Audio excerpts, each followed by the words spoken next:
Assalomu alaykum. Cooking Dilfuza kanaliga xush kelibsiz. Bugun siz bilan uy sharoitida kolbasa tayyorlaymiz. Qaynab turgan suvimizga butun tovuqimizni, bitta piyoz, bitta sabzi, murch va labir barigidan solib, tabga ko'ra tuz solib 1,5 soat past olovda qaynatamiz. Alohida idishimizda 200 grammli sho'rvamiz suviga 20 gram jelatin solib olib qo'yamiz. Qirg'ichdan chesnok chiqarib qo'yamiz. Lavlagini ham xomicha qirg'ichdan chiqarib sitadan o'tkazib olamiz. Lavlagi kolbasamizga rang berish uchun kerak bo'ladi. Bu orada pishib chiqqan tovuq go'shtimizni sanchqi yordamida titib olamiz.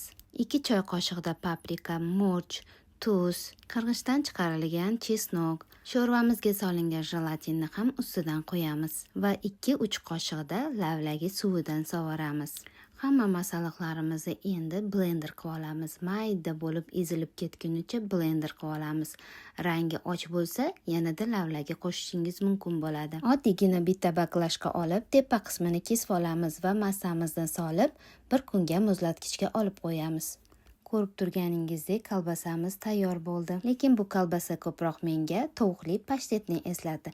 Mayli nima bo'lgan taqdirda ham uy sharoitida tayyorlangan hamma narsa mazali bo'ladi. Siz ham albatta oila a'zoyingiz uchun tayyorlab bering. Kelgusi videolarda ko'rishguncha Allohga omonat bo'ling.